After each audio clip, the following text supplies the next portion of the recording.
இவனுங்கெல்லாம் local cricket ஆனவளையா 2010ல south Africa போனா என் தலைவன் என்ன பிச்சுன்னு தெரியாது ஏதும் தெரியாது. மும்பையும் திணறான், ஆர்டிபியும் திணறான். ஃபர்ஸ்ட் மேட்ச் யாரு தெரியுமா? New Zealand team, central district full டீமை கூப்பிட்டு வரான். புரியுதுங்களா? அடிக்கிறான் அங்கேயே முடிச்சுட்டு அடுத்த மேட்ச் யாருக்கு தெரியுமா? வயாபா ஜெயவர்தனே ஸ்ரீலங்கா டீம் கூப்பிட்டு வரான். இதெல்லாம் டோர்னமெண்ட் டீம், CL T20.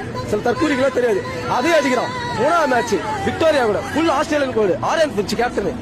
ரொம்ப கஷ்டம், டிராப் பண்ணோம், சூப்பர் ஓவர் போய் தோத்தோம். நாலாவது மேட்ச் யார் தெரியுமா? நாலாவது match warriors south Africa team, அவனையும் அடிச்சோம். ஓகேங்களா? ஆனா வாரியர்ஸ் என்ன பண்ண தெரியுமா? ஏமன்ல நான் தான் ஜெயிப்பு உண்மையிலே போயிட்டு டஃபான டீம் சவுத் ஆஸ்திரேலியா ஜெயிச்சு திரும்ப வந்து ஃபைனல் நிக்கிறாங்கல்ல.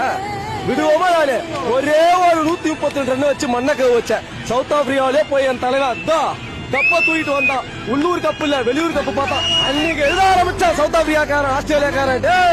இவன் பெரிய ஆள் போனதுறான். கலெக்டருங்க இந்த ஃபேனு பயங்கரமா புட்டு வச்சிருக்காரு. அந்த சென்ட்ரல் ஸ்டாக் மேட்ச்ல எனக்கு man of the match award கிடைச்சது. செம்ம சீனிங் ட்ராக் டர்பன்ல.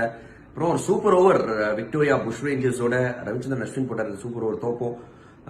பட் தென் ஃபைனல்ஸ்ல ஒன்ஸ் அகைன் 132 டிஃபெண்ட் பண்ணி ஜெயிச்ச ஒரு காலம். I think golden period of Chennai Super Kings 2010 2011 கிட்டே இந்த CL20 ஜெயிச்சோம். செம்ம இதுங்க, ரொம்ப நல்லா இருக்கு. நிறைய மெமரிஸ்.